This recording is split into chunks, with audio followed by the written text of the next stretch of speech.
नाज़रीन हिते breaking news share कंदासीं। हैदराबाद की अदालत 7 तालके में PhD जूं सीटूं लिकाइण ख़िलाफ़ दरख़्वास्त ते सेक्रेटरी तालीम के तलब करे वरितो आहे। सिंध हाई कोर्ट पारां तालीम वारे सेक्रेटरी ऐं रीजनल डायरेक्टर स्कूल के नोटिस जारी कया आहिनि। अदालत पारां सेक्रेटरी तालीम ऐं रीजनल डायरेक्टर स्कूल के 10 नवंबर ते जवाब जमा कराइण जो हुकुम ॾिनो वियो आहे। 7 तालके जे उम्मीदवारनि सीटूं लिकाइण ख़िलाफ़ दरख़्वास्त दाख़िल कराई हुई। अवां खे ये ब्रेकिंग न्यूज़ ॾियूं पिया।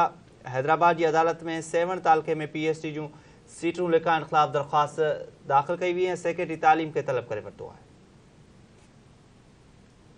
सिंध हाई कोर्ट पारां तालीम वारे सेक्रेटरी ऐं रीजनल डायरेक्टर स्कूल के नोटिस जारी कया विया आहिनि। अदालत पारां सेक्रेटरी तालीम ऐं रीजनल डायरेक्टर स्कूल के 10 नंबर ते जवाब जमा कराइण जो हुकुम ॾिनो वियो आहे।